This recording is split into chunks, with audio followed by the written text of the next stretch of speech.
warahmatullahi wabarakatuh. Apa khabar anda semua? Saya Kabul Idris sekali lagi. Tadi anda dah lihat kita pusing kat kawasan desa Subarantau. Kita lihat apa yang berlaku. So sekarang kita bersama dengan penduduk ni. Kita nak tahu cerita sebenar lah. Cerita lagi apa benda ada dah dapat cek, ada yang tak ambil cek lagi kan.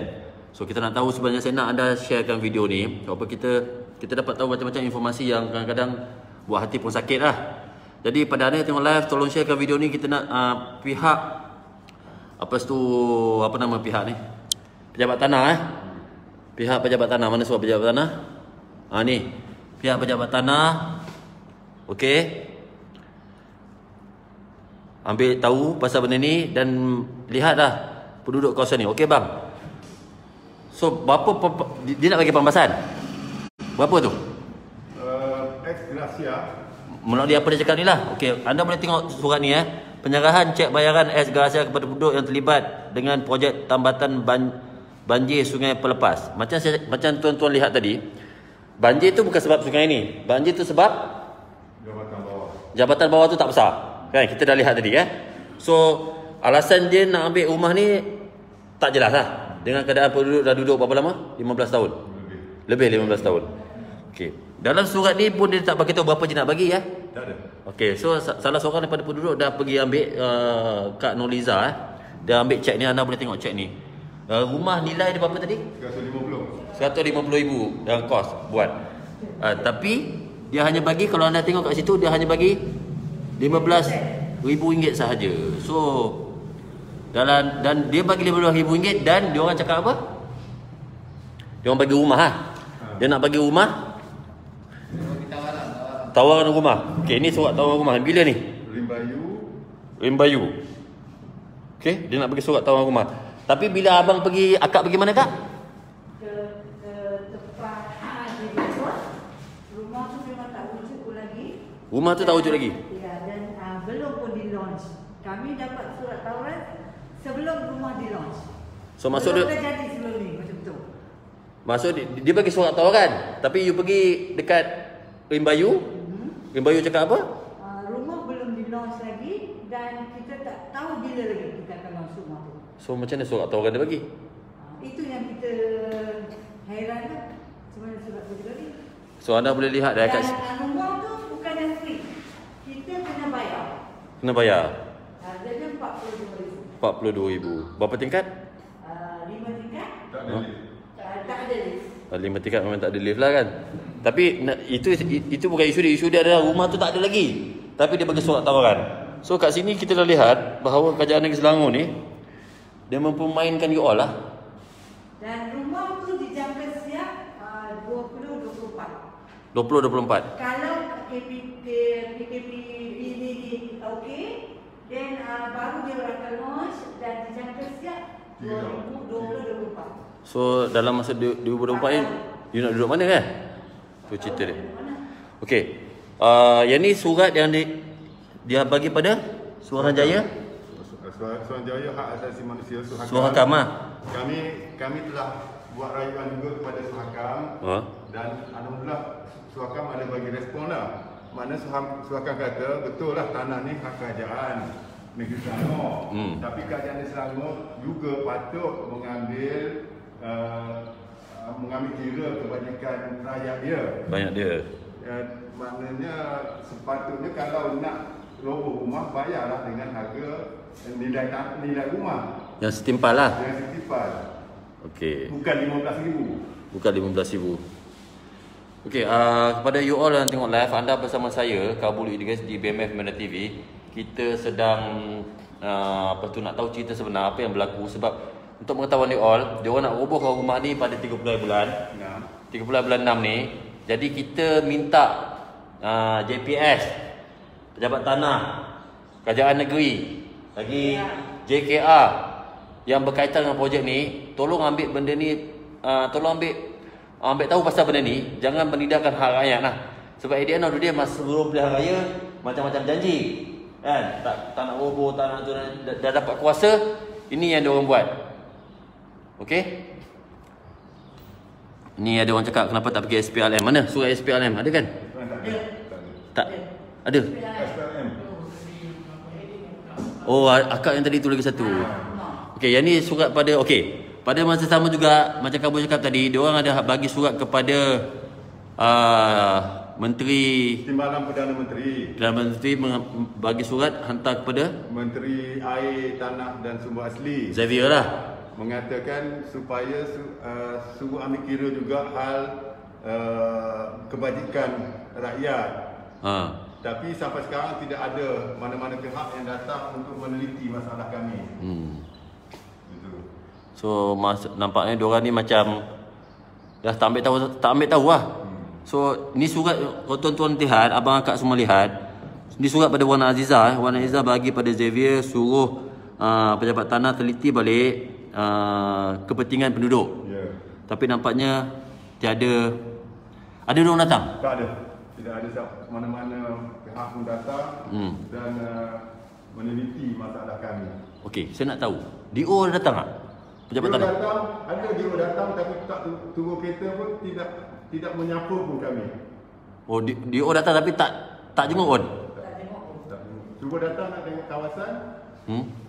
Turun bawa tengok kawasan rumah. Tak turun. Dia turun, dia bagi kenalkan yang orang lagi yang lelaki. Turun. Dia turun.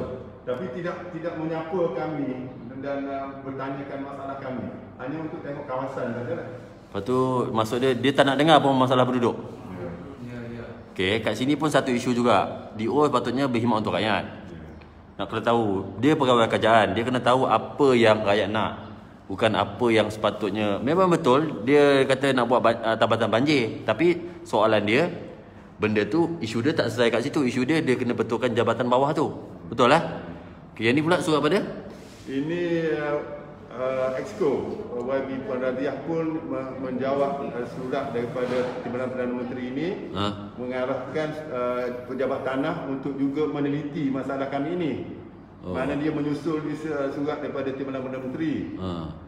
Sepatutnya kuatlah alasan untuk pihak kerajaan negeri meneliti masalah kami.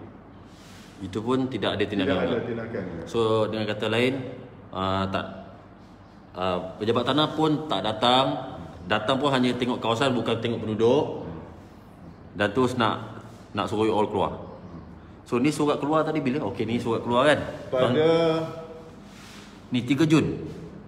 Surat bertarikh 3 Jun mengarahkan kami keluar pada 30 Jun 2020. 2020. Jadi merujuk kepada notis ini telah disampaikan oleh pejabat tanah Taling pada 13 Mac, tuan dikenaki mengosongkan struktur sebelum tarikh 30 Jun 2020. Sebelum.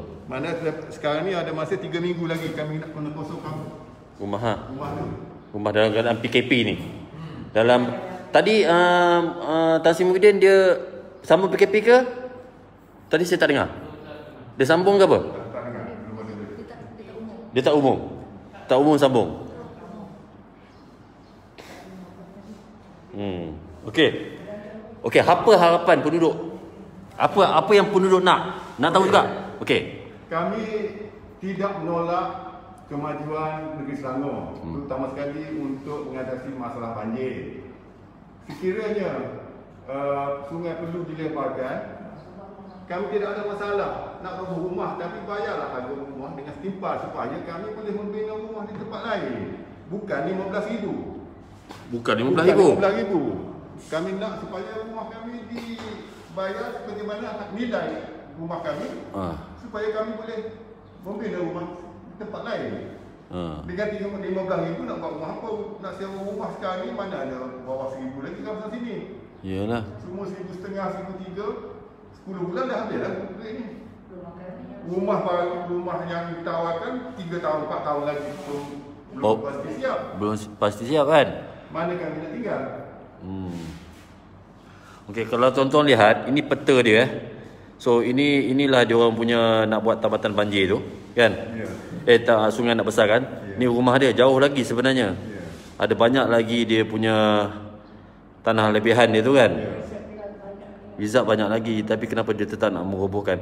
Sebenarnya apa yang dia perlu besarkan adalah diorang perlu besarkan jambatan dekat mana? Dekat sini. Tak nampak. Tak nampak ni, kat sini. Sini ada satu jambatan. Jambatan ni perlu besar. perlu lebar kan, supaya air boleh lepas dengan laju, baru tak jadi banjir. Tapi isu dia adalah jabatan tu adalah di bawah JKR. So kita lihat kat sini sebenarnya konflik di antara JPS dengan JKR. JPS adalah kerajaan negeri, JKR adalah kerajaan pusat. Masalah dia apa? Kerajaan negeri dan kerajaan pusat tak sebulu. Yang saya heran pula tu, benda ni berlaku zaman PH, bukan PH kerajaan pusat. Betul masa tu PH adalah kerajaan pusat. Kerajaan Selangor pun kerajaan yang sama lah. Kenapa mereka tak boleh bekerjasama? So saya lihat kat sini sebenarnya tuan-tuan, kamu lihat sebenarnya semasa pemerintahan PH, kerajaan negeri dia punya, kerajaan pusat pun dia punya, tapi dia langsung tidak mengutamakan rakyat. Sepatutnya jabatan tu yang perlu dibesarkan. Jabatan dia punya bottleneck ni kena besarkan, supaya bila bottleneck ni besar, barulah air tu boleh laju keluar, tak jadi banjir. Tapi benda tak berlaku. So JPS, Kerajaan Negeri Selangor, JKR masa zaman tu adalah bawah PH. Tapi sebaliknya tiada apa-apa tindakan. So ni kat Kabul lah, Kabul cakap Kabul nak sekarang siapa? JKR, Kerajaan Pusat dan PN lah. Kita nak Kerajaan Pakatan Nasional yang ada sekarang. JKR siapa dia punya menteri? Jabatan Kerja Raya kan? Menteri siapa? Yang letak jawatan tu? Yang letak jawatan tu bukan dia. Bukan nama letak jawatan. JKR lah. Kita nak Kerajaan Pakatan Nasional ambil tahu benda ni, besarkan jabatan tu dulu. Jangan suruh penduduk dia keluar. Zaman PKP ni, soalan dia mana dia nak duduk, anak-anak nak duduk mana, nak pindah kat mana. Dan anda tengok tadi rumah tadi besar-besar juga. So barang-barang ni bukan kecil, bukan sikit, banyak. So dalam keadaan PKP ni, orang tak ada duit, orang dalam keadaan orang kata market pun tak cantik, ekonomi pun tak bagus. You nak suruh orang pindah, bagi Kabul bukan satu benda yang relevan lah. Dan bukan satu benda yang kita panggil logik lah. Peri manusia. Tak berperi kemanusiaan, tu ayat dia. Jadi saya nak you all tolong sharekan video ni. Kita nak semua pemimpin yang ada, tak kisahlah Pakatan Harapan ke, Pakatan Nasional ke, apa pun pakatan yang ada, utamakan hak rakyat. Tak kisahlah macam mana pun you cakap, you tak puas hati dengan dia, you tak apa, itu masalah kita tak nak tahu. Cerita dia sekarang rakyat dan rakyat yang you tindas ni orang Melayu. Itu isu dia. Bila kena kat orang Melayu, semua ambil. Dan saya bagi tahu kat negeri Perak, elok je Cina dapat tanah, dapat gerai. Kenapa benda tak berlaku kat orang Melayu? Itu isu dia. Okey? Baik. So harapan dia abang nak, kalau boleh, first kita tak nak rumah ni dirobohkan. Itu pertama. Okey? Kedua, kita nak kalau nak roboh, bagi nilai pampasan yang setimpal lah. Sebab kata abang tadi, rumah ni bina dulu baru jabatan sungai tu wujud. Betul macam mana? Baru diwartakan hanya pada tahun 2018. Sungai ni baru diwartakan 2018. Kami duduk situ sedangkan 1998 sebelum 2000 lagi kami dah duduk sini. Bila patutnya bila baru diwartakan, apa-apa harta ada dalam tanah warta tu, walaupun masih katalah rizal kerajaan, kena bayar pampasan aset di atas tanah tersebut. Itu yang Suhakam cakap lah. Ya, itu yang Suhakam cakap. Suhakam cakap lah. Sebab apa, benda ni walaupun hak milik kerajaan, tanah rizab kerajaan, tetapi kita sebagai rakyat, kita pun hak milik kerajaan juga. Bukankah kerajaan negeri Selangor dapat pendapatan 2 bilion setahun? Pakailah guna duit tu. Yelah. Okey, tadi abang cakap dia nak bayar kontraktor 1 juta. Penalti. Sekarang ni jika projek DPS ini tidak disambungkan, dia akan melepasi masa tarikh akhir kontraktor DPS. Jadi kerajaan negeri Selangor akan terpaksa membayar penalti kepada kontraktor. Jangka lebih kurang 1 juta ringgit, jangka saya anggarkan asal. Jadi kenapa tak guna duit tu untuk bayar pampasan dan tak ada masalah lagi? Yalah, guna duit itu untuk bayar pampasan instead of guna duit itu untuk bayar penalti kepada kontraktor. Itu pun satu benda yang kita tak faham lah. Kau boleh bayar, penalti pada kontraktor. Tapi kau tak nak bayar penduduk Pampasan. Nampak kat situ diorang punya permainan. Okey? So apa nak cakap apa? Benda yang sama lah yang macam Haji Mahdi cakap. Okey. Akak? Akak apa yang nak akan terus tinggal di sini. Okey. Kalau boleh memintakan apa yang dibutuhkan. Okey. Baik. Abang? Saya pun juga sebab dulu saya berkhidmat dalam tentera selama 18 tahun. Tapi rival pun saya dah buat juga dekat MB, dekat YB Izam. Tapi langsung tak ada tindak balas daripada diorang. Bermakna selama ni saya berkhidmat dalam tentera tu untuk siapa dia? Lebih baik saya jadi komunis. Lebih baik jadi komunis. Tinggi tu. Lebih baik jadi komunis Baik. Okey akak. Sama je Okey abang? Sama. Ya. Okey abang? Ji? Okey, so kita pun dah lewat dah ni.